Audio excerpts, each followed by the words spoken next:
depuis que vous êtes arrivé, Vous de savez la que confiance en vous et dans le peuple je l'ai sénégalais. envoyé au Caire le lendemain de mon élection pour me représenter au niveau des chefs d'État d'Europe et d'Afrique. Et quand il est arrivé, il y en a qui disent « Mais qu'est-ce qu'il fait là, celui-là ?»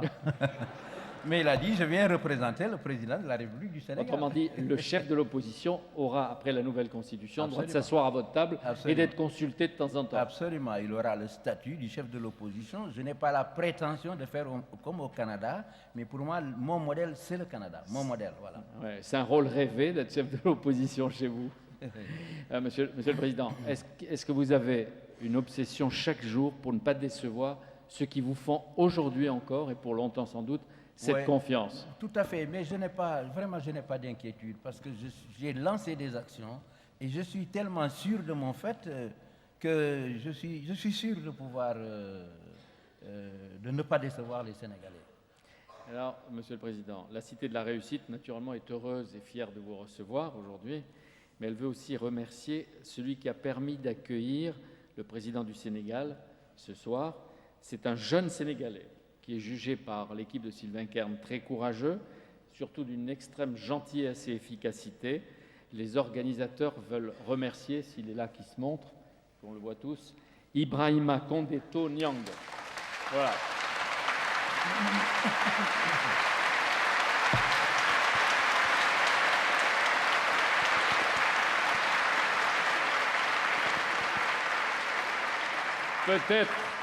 Peut-être ai-je été un peu long dans cette introduction avec vous, mais j'avais le plaisir de vous entendre. Maintenant, le panel qui est là va poser, à travers ses représentants et à tour de rôle, les questions de la manière les plus directe au président du Sénégal. Bonsoir, Monsieur le Président. Bonsoir. Je suis Ibrahim Kondeto Niang, comme l'a si bien dit Monsieur El Kabash. Et je vais vous poser directement ma question. Il y a quelques années, vous aviez écrit un livre intitulé « Un destin pour l'Afrique », où vous démontiez les arguments consistant à dire que l'Afrique refusait le développement et où vous souteniez que notre continent avait son destin en main. Mais aujourd'hui, j'aimerais savoir si l'Afrique a-t-elle ou pourrait-elle avoir son avenir en main dans le contexte actuel qui est caractérisé par une interdépendance croissante des économies.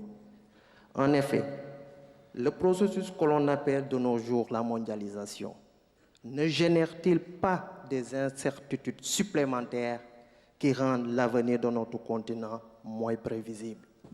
Je vous remercie. Oui, je vous remercie. Et je voudrais être donc extrêmement précis. Ce que j'ai écrit en 89, je le crois, l'Afrique peut avoir son destin en main. Mais pour cela, il faut qu'on dépasse les frontières étroites héritées de la colonisation, et je m'emploie à cela. Et lorsque je dis que je suis prêt demain à être le gouverneur du Sénégal, comme le gouverneur de Californie ou du Massachusetts dans les États-Unis d'Afrique, je le pense très sincèrement. Et je prends cette disposition dans la Constitution du Sénégal, qui, dans un article, dit que le Sénégal ne ménagera aucun effort pour l'unité africaine, même au besoin sacrifier une partie de sa souveraineté. Et ça a été écrit avant moi. Cette unité africaine est difficile. Dans un destin pour l'Afrique, j'avais pensé ce qu'on fait aujourd'hui, c'est-à-dire un gouvernement des institutions continentales. Mais entre-temps, moi, j'avais changé. Au contact des réalités, pour en revenir à des sortes de fédérations primaires au niveau de certains pays. Bon, mais d'autres ont repris cette idée d'institution continentale. Bon, j'ai pris le train en marche parce que je n'étais pas là quand ça a été lancé. Mais de plus en plus, je crois qu'à cette continentalité, il faut ajouter des fédérations primaires entre certains pays qui se ressemblent et qui ont un certain nombre de convergences, notamment en Afrique de l'Ouest, dans la zone de l'Union économique des États de l'Afrique de l'Ouest. L'Afrique doit prendre son destin en main. Il y a le contexte international, la mondialisation, la libéralisation dont vous avez parlé. Nous ne pouvons pas ne pas accepter que notre sort dépend de l'économie mondiale et que cette économie mondiale et sa croissance sont fonction de la liberté des échanges. Mais derrière cela, il faut prendre compte, il faut tenir en compte nos réalités, c'est-à-dire aucune de nos industries aujourd'hui ne supporte la concurrence étrangère.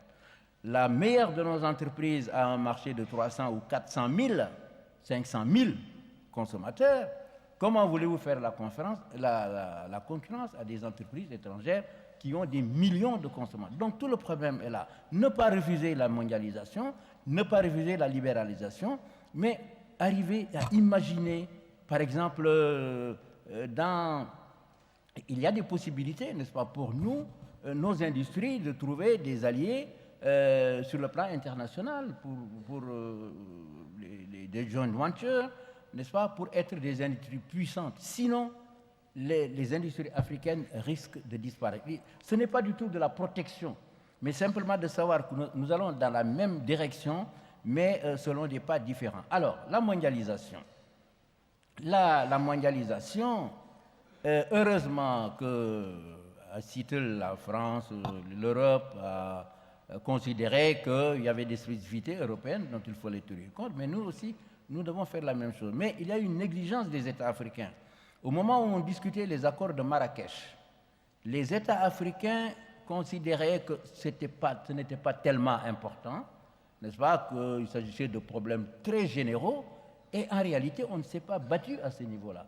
Mais c'est le jour de l'application, n'est-ce pas, en janvier de l'an 2000, que chacun s'est aperçu que cette application serait catastrophique. Alors, c'est un bon enseignement pour nous, c'est-à-dire quand on traite une question au plan international, il faut que les Africains s'y intéressent, n'est-ce pas, et qu'ils ne se considèrent pas comme en marge. Je donne un exemple pour terminer. Aujourd'hui, je m'emploie à propager cela, le problème de la transformation du Fonds monétaire international se pose concrètement. Il y a des tendances aux États-Unis qui disent que le Fonds monétaire international doit retourner à sa fonction primitive de 1945, c'est-à-dire d'être un organisme pour, si vous voulez, intervenir dans les déséquilibres conjoncturels, qui ne sont en fait le fait que des pays développés, et puis d'autres qui disent que le FMI doit continuer à avoir un rôle économique et social comme la banque. Eh bien, ces orthodoxes libéraux, ultralibéraux des États-Unis disent que le fonds est en train de faire le travail de la banque. Alors, donc, je crois que quand un tel débat se mène et dont dépend notre sort, il faut que les Africains aussi se jettent, n'est-ce pas, sur cette bataille. Et c'est pourquoi j'ai préconisé que l'OUA mette en place un système d'experts africains, n'est-ce pas, pour nous définir quelle doit être l'attitude de l'Afrique sur la réforme du système monétaire international et que nous, au niveau politique, qu'on défende cette position. Alors, l'enseignement, je veux dire que si nous voulons ne pas rater le coche, il nous faut nous jeter, n'est-ce pas, dans cette bataille des grandes idées, parce qu'en fait, ce sont des batailles des grandes idées. Moi, j'ai reçu le directeur général du FMI à Dakar. Eh bien, quand nous avons discuté, nous sommes tombés d'accord, il a compris mes idées. Cette bataille-là, il faut qu'on la mène. Merci de votre question. Bonjour, Yann Jaunet, étudiant de l'INSEC. Ma question rejoint un peu celle de mon collègue, mais est plus au niveau des cartels. C'est-à-dire qu'il y a deux gros types de cartels, celui de la De Beers au niveau des diamants et celle du pétrole au niveau de l'OPEP.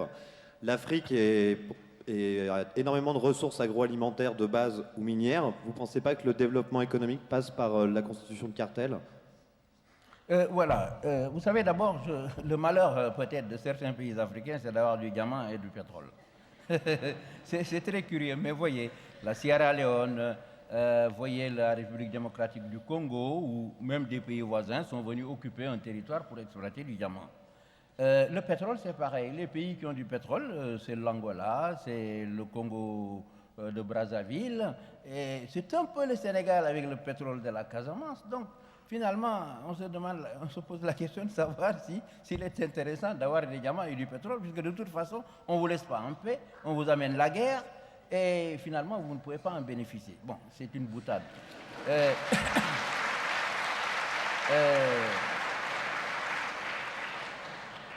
Vous savez ce qu'il faut en Afrique. Il faut que nous ayons des jeunes. Moi, je parle toujours des jeunes. Non pas des diplômés, on en a, il y en aura ici, mais qui aient de l'expérience pour pouvoir défendre nos intérêts. Je viens d'arrêter, par exemple, un processus dans lequel nous avions des Sénégalais qui avaient signé des accords tout à fait désastreux. Tout à fait désastreux. Heureusement que j'ai lu ça, je l'ai arrêté. Dans quel domaine? Dans le domaine du pétrole, figurez-vous. Dans le domaine du pétrole, je l'ai arrêté, mais ils ont fait ce qu'ils pouvaient faire. Alors, vous parlez des cartels. Vous savez, le propre d'un libéral, c'est d'être contre le monopole et d'être contre les cartels et tout ça. Parce que je dis, après tout, le pays le plus libéral du monde, les États-Unis, ce sont eux qui ont inventé les lois antitrust. Malheureusement, ces cartels opèrent en Afrique. Moi, vous savez, je crois aux règles du capitalisme. J'accepte que je vis dans un monde capitaliste. Mais ce qu'il faut, c'est que nous, Africains, qu'on ne dise pas « oh, le capitalisme » comme s'il était là-bas sur une autre planète, mais qu'on se dise que nous vivons dans ce monde capitaliste et nous devons nous battre en maîtrisant ces règles. Si on maîtrise ces règles, on peut se battre. Si on n'est pas, C'est pas un combat inégal? C'est un combat, non, pas du tout. Vous savez, pas du tout. Aujourd'hui, moi, je suis en train de lutter contre des monopoles et des cartels au Sénégal, et je vous assure que j'ai remporté quelques victoires, et je vais en remporter, parce que ce sont des gens qui comprennent certaines choses. Quand on discute avec eux... Le rapport de force. Rapport de force et aussi d'idées. Moi, je crois beaucoup aux idées. Je crois que très souvent, c'est que nous ne menons pas cette bataille d'idées. Moi, je me suis toujours dit qu'au lieu de jeter un sort, de vouer aux gémonies la Banque mondiale, les FMI, il vaut mieux se mettre en face et de discuter. Je vous donne un exemple. J'ai pris comme ministre des Finances, et ce n'est pas un hasard, un garçon qui était d'abord fonctionnaire des finances du Sénégal, donc il connaissait très bien, mais qui a fait 7 ans au FMI. Alors, je l'ai pris parce que ce monsieur-là, il connaît le FMI, il connaît les portes et fenêtres, les bureaux où on traite tout. Vous comprenez? On ne peut pas lui en compter. À telle enseigne que, bon, ça passe, ça marche très bien. Vous comprenez? Mais si vous prenez, disons, un docteur d'économie, excusez-moi, de la Sorbonne ou de Bordeaux ou d'ailleurs, qui débarque au FMI, bon, Mais c'est mieux quand même qu'un capitaine. C'est mieux, oui, tout à fait. Mais c'est-à-dire que, moi je suis professeur d'économie, mais il y a des choses que nous ne leur enseignons pas. Ou alors c'est de la théorie, avant qu'ils s'habituent à la pratique, c'est autre chose. Bonsoir, Monsieur le Président. Vous avez cité cette phrase du général de Gaulle, « Les États n'ont pas d'amis, ils n'ont que des intérêts ». Alors je voudrais savoir quels sont les intérêts que peuvent porter l'Europe et la France sur le Sénégal et l'Afrique. À l'égard, je dirais, à l'égard. Je l'ai cité, c'est vrai. Vous savez, tout simplement parce que c'est la vérité. Je crois qu'il faut qu'on se dise la vérité. Si on ne se dit pas la vérité, on ne peut pas avancer. Bon, la France a des intérêts au Sénégal, mais des intérêts historiques, n'est-ce pas, qui viennent de très loin, avant vous, avant moi. Je ne crois pas, contrairement à ce qu'on dit, par exemple, que la France et les États-Unis sont concurrents en Afrique. Je n'ai jamais cru, c'est une légende. C'est absolument, excusez-moi, je ne crois pas. Pourquoi? Parce que les États-Unis, le Sénégal, qu'est-ce que ça représente par rapport aux États-Unis, les entreprises sénégalaises par rapport aux entreprises américaines? Par contre, la France, bon, pour tout ce qui nous lie à la France et qui tient à l'histoire, a un intérêt qui est certain, ou avait un intérêt lorsque l'Europe n'existait pas à l'époque. Nous étions un des éléments de la puissance. L'Empire français était un élément de la puissance française. Aujourd'hui, c'est moins évident. À telle enseigne qu'il y a des gens qui sont contre, qui font tout un tas de théories en disant qu'au fond, les colonies, les anciennes colonies sont plutôt des charges pour la France. Mais il y a les intérêts, surtout ce sont des intérêts des petites et moyennes entreprises, de certaines multinationales qui ont pignon sur rue et qui ont une influence sur la politique française. Croire aujourd'hui que la France est uniquement politique, n'est-ce pas, et qu'il n'y a pas d'interférence avec les intérêts économiques, mais écoutez, non, je ne veux pas vous tenir ce langage-là ici. Si j'étais en chaire dans un amphithéâtre, peut-être, mais là, je suis un homme politique. Donc, les intérêts économiques pèsent, n'est-ce pas? Le fait qu'il y a tel ou tel groupe qui a un intérêt au Sénégal ou un intérêt en Côte d'Ivoire. Ce sont des choses qui sont absolument précises.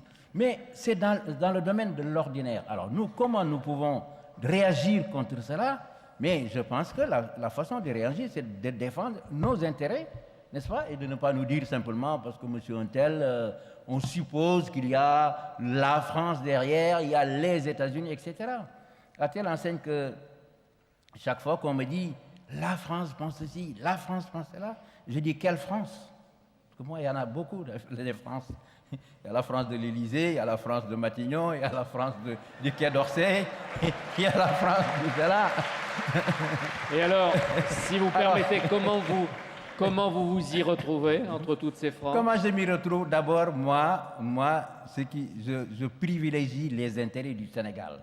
De façon qu'un jour, quand il y a des discussions, tout le monde saura que je défends les intérêts de mon pays, comme M. Jacques Chirac défend les intérêts de la France ou Léonard Jospin, ou M. Clinton les intérêts des États-Unis.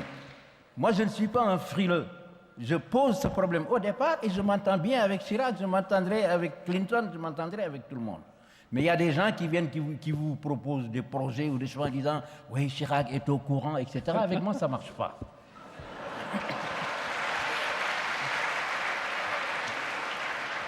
Mais quelle idée vous faites aujourd'hui de la France, qui est présidente de l'Union européenne, à l'égard de l'Afrique et peut-être du Sénégal?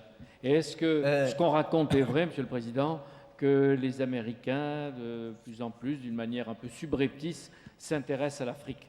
Oui, les Américains s'intéressent à l'Afrique, c'est certain. Mais l'opinion que je vous ai soumise tout à l'heure, j'ai entendu le ministre français de la coopération, M. Jospin, dire la même chose. C'est-à-dire que pour lui, peut-être qu'il a changé d'avis depuis, je ne sais rien.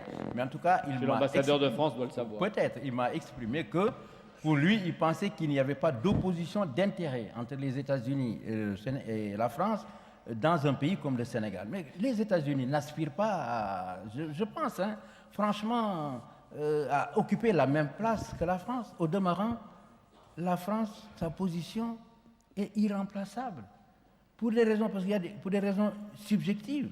C'est comme aujourd'hui, si quelqu'un disait « je veux construire Notre-Dame de Paris à New York », techniquement, vous pouvez le faire, mais vous n'avez jamais la Notre-Dame de Paris comme celle qui existe ici en France. Donc, je pense qu'il y a ces dimensions historiques, psychologiques, linguistiques qui font qu'il n'y a aucune inquiétude à cela. Nous travaillons avec les Français sur des bases de respect mutuel, nous défendons nos intérêts. Monsieur l'ambassadeur de France qui est là en face de moi, c'est très bien. Des fois on est d'accord, des fois on n'est pas d'accord, mais au total, bon, ça va très bien. Et c'est ça la règle de la vie. Je vous en prie, mademoiselle. Bonsoir, Monsieur le Président. J'ai donc une question. Doit-on aider la femme africaine à s'émanciper avant de construire l'Afrique de demain? Tout à fait. Alors je suis heureux que vous me posiez cette question. Parce que comme je l'ai dit tout à l'heure, j'ai fait inscrire dans la Constitution les droits des femmes, notamment les femmes rurales. Vous savez, les femmes en Afrique ont eu un handicap qui résulte même du principe de la colonisation qui s'appuyait uniquement sur les garçons pour faire des auxiliaires de l'administration, pour faire des médecins, etc. Et des soldats. Et des soldats. Mon père a été soldat, il a fait la guerre 14, et certains grands-pères peut-être de jeunes qui sont là. Mais après, les femmes, on a pris conscience qu'il fallait éduquer les femmes, et les femmes ont un handicap très sérieux. Je puis vous assurer qu'en formant le gouvernement du Sénégal, j'ai cherché. Vous savez, les femmes vont contester parce que je ne les connais pas toutes. Étant dans l'opposition, je ne pouvais pas les connaître. Parce que, bon, ça, je pourrais un jour vous expliquer pourquoi. Ah oui. Non, mais c'est très simple, c'est que les femmes... Vous savez, moi, mon parti a été soutenu par les jeunes et par les femmes. Vous pouvez avoir les images, c'est vrai. Mais les femmes intellectuelles, comme les intellectuels et les cadres de manière générale, n'ont pas, sauf dans les partis de gauche, n'ont pas milité réellement en politique. C'est ça la vérité. De sorte que, quand j'ai voulu former le gouvernement, j'ai voulu augmenter le nombre de femmes. Mais, à tort, à raison, dans mon entourage, autour de moi, dans mon horizon, je ne voyais pas les femmes que je voudrais pu faire nommer comme ministre. Je dis à tort ou à raison. Alors, donc, il y a un retard certain chez les femmes. Mais aujourd'hui, les femmes constituent une puissance, même les femmes intellectuelles, qui vont lire la Constitution pour savoir si j'ai respecté telle ou telle revendication, et elles constituent une puissance politique. Alors, comment on peut s'en sortir?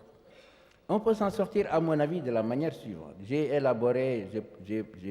proposé une règle, une sorte de théorème, selon laquelle, en faisant une dépense d'investissement sur une femme, pour son éducation, pour lui apprendre n'importe quoi, la couture, les soins de santé, etc., que ces connaissances se transmettaient à la progéniture féminine, presque en grappe. Si cette femme a 8 enfants, 4 garçons, 4 filles, elle apprend ça aux garçons, aux filles, et les filles les transmettent, n'est-ce pas, à leur progéniture. Mais que le père, n'ayant pas, lui, l'occasion de rester très longtemps avec ses enfants le jour, parce qu'il a tellement d'autres choses à faire, les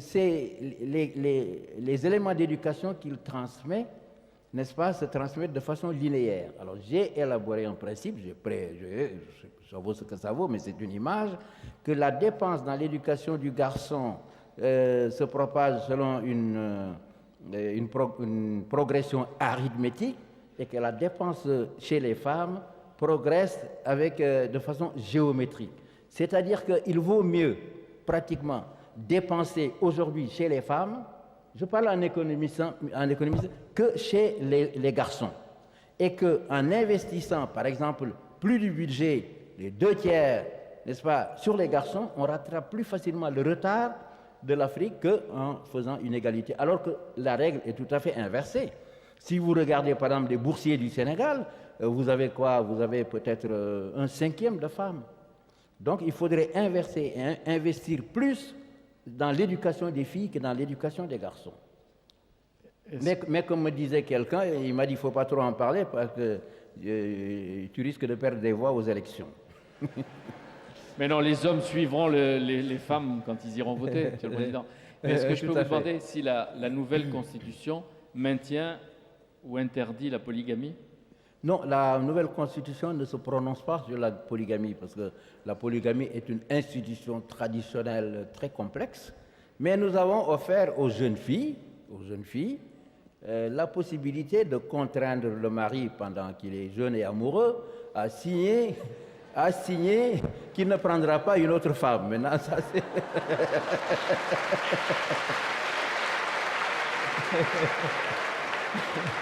Oui. Ça mériterait un débat, ça, Monsieur le Président. C'est ce que nous appelons l'option monogamique. Oui. Mais il appartient aux jeunes filles de se battre pour ça. Oui. Mais il faudra que vous aidiez les jeunes filles dans cette bataille, parce que sinon elles seront un peu dépourvues face aux traditions. Allez, une autre question. Oui, Monsieur le Président, bonsoir. Je suis étudiant à l'Institut d'études politiques d'Aix-en-Provence. Nous entendons toute l'importance que vous attachez à la réalisation des principes de la démocratie. Vous avez aussi abordé le problème de l'illettrisme. Permettez-moi de vous demander si vous pensez que le peuple sénégalais, dans tout le peuple, a la conscience politique nécessaire et suffisante à son installation. Merci. À l'installation de la démocratie. Oui, écoutez, je puis vous assurer que le peuple sénégalais, peut-être parce que pendant longtemps, disons, la masse a fait des revendications avec moi, est absolument conscient de ses droits et de ses devoirs. Parce que cette conscience populaire aussi est très intéressante. Et je ne crois pas que moi-même, que je puisse avoir le droit de faire du n'importe quoi au Sénégal. Je ne le crois pas. Il y a ce qu'on appelle aujourd'hui, les observateurs considèrent qu'il y a une conscience citoyenne au Sénégal, qui est apparue avec mon élection le 19 mars. Ce qui n'existait pas avant. Avant, on applaudit, on va au meeting, etc. Mais maintenant, les Sénégalais considèrent qu'ils ont des droits, qu'ils ont des devoirs, ils écrivent, ils demandent des explications, pourquoi ci, pourquoi ça. Et je vous donne un exemple. 3 mois après l'installation du gouvernement, toute la presse sénégalaise, donnez-nous votre bilan, qu'est-ce que vous avez fait depuis que vous êtes là, etc. Alors que certains ministres n'avaient même pas encore leur mobilier. Eh bien, c'est le peuple qui nous a défendus dans les radios trottoirs. À l'unanimité, les gens disaient, mais enfin, laissez-les tranquilles, ils viennent de s'installer, les autres, ils sont là depuis 50 ans, ils n'ont rien fait, ils sont partis sans bilan. Et ceux-là qui viennent d'arriver, vous voulez exiger un bilan. Et je puis vous assurer que dans tous les débats, nous sommes défendus par le peuple. Ça veut dire quoi? C'est le peuple est conscient. Il suit les débats et il discute. Et les étudiants dont je vous ai parlé tout à l'heure, les élèves, ils ont fait ce qu'ils appellent les vacances citoyennes. Et ce n'est pas un hasard. Moi, je ne crois pas au hasard des mots. vacances citoyennes, c'est-à-dire ils se sont mobilisés en tant que bons citoyens. Moi, quand ils ont commencé, ils m'ont appelé pour lancer la journée des vacances citoyennes. Il y en a qui sont là, je dis non. Moi, je n'inaugure pas, je ne dépose pas de première pierre, pour moi c'est fini. Mais dernière pierre, mais tout le cinéma des premières pierres et tout ça, je ne le fais pas. Et je ne plante pas le premier arbre. Si vous plantez 3 ou 4 hectares, je peux venir. J'ai refusé d'y aller. Bon, ils m'ont dit non, faites-nous confiance. J'ai dit oui, mais après. Eh bien, ils ont planté, comme je vous l'ai dit, 15 millions d'arbres parce qu'ils étaient conscients de travailler pour eux. Donc, il y a cette conscience qui existe au Sénégal. Et ce que je souhaite, c'est que cette conscience existe ailleurs. Mon élection, la façon par laquelle je suis arrivé au pouvoir, ne peut pas ne pas avoir d'effet dans le reste de l'Afrique. Autant sur les opposants que sur les gens qui sont au pouvoir. Sur les opposants, parce que de plus en plus, ils vont croire qu'on peut arriver au pouvoir par les élections. Avec un peu de prison, quelques ennuis, bon. Mais c'est très important. Mais les gens du pouvoir aussi savent que, comme je l'ai dit aujourd'hui, que le monologue du pouvoir s'est terminé en Afrique. Et dans le cas de la Côte d'Ivoire, je suis persuadé que l'opinion nationale qui s'intéresse beaucoup, qui a suivi les événements au Sénégal, va peser sur l'évolution qui va se dessiner là-bas à partir d'aujourd'hui. Par exemple, par le boycott. Mais, Monsieur le Président, vous, est-ce que ça veut dire que dans l'action, vous sentirez l'exigence des Sénégalais pour vos ministres, pour votre propre politique dans les mois qui viennent? C'est-à-dire que vous savez qu'ils sont là, quoi. Tout à fait. Vous savez que quand j'ai reçu les syndicalistes le 1er mai, parce que j'étais soutenu aussi par les syndicats, mais je leur ai dit, il faut revendiquer. Ils étaient surpris. Je leur ai dit, mais la revendication, ça fait partie de la vie. Mais revendiquer sans casser la baraque. Mais c'est par la revendication que je peux connaître les besoins des uns et des autres et arbitrer. C'est un élément de dynamisme économique et social. Mais pour vous dire que l'attitude positive des syndicats, c'est qu'il y en a un qui a fait son discours en disant « Monsieur le Président, pour nous déjà, maintenant, c'est l'objectif turbulence zéro. » Turbulence zéro. C'est un syndicaliste qui a dit ça. Et pas des moindres, c'est le syndicat des enseignants. Ils sont... Le rêve de Claude Allègre. Le rêve perdu. S'il vous plaît. À vous, mademoiselle. Good evening, Mr. President. I'm Carla de Bruin from the University of Amsterdam. I would like to ask you the following question. What are the major ingredients for making a country stable, and how do you try to achieve this in Senegal? A country what? I didn't catch what you said about... You said a country... Bonsoir, Monsieur le Président. Je vais traduire alors. Alors, traduisez.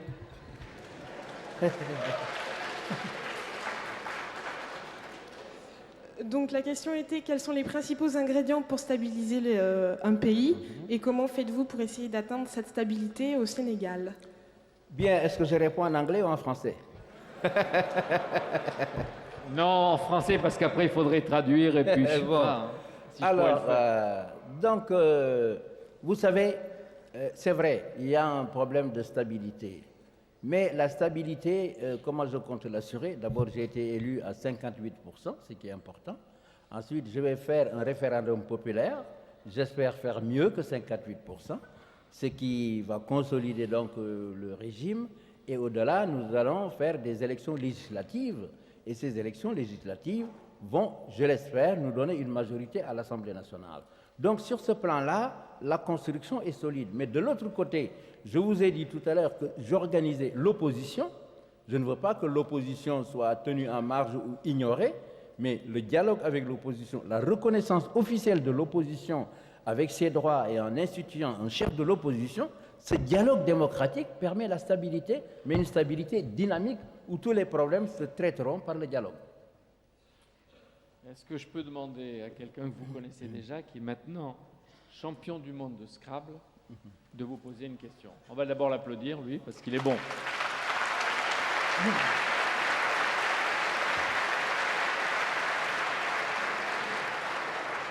Vous êtes passé par plusieurs étapes, champion de France, champion d'Europe, champion du monde? Non. Comment ça? Oui? Champion de France, champion de Suisse et puis champion du monde. Bonsoir, Monsieur le Président. Bonsoir à tous. Je m'appelle Nongo Sam.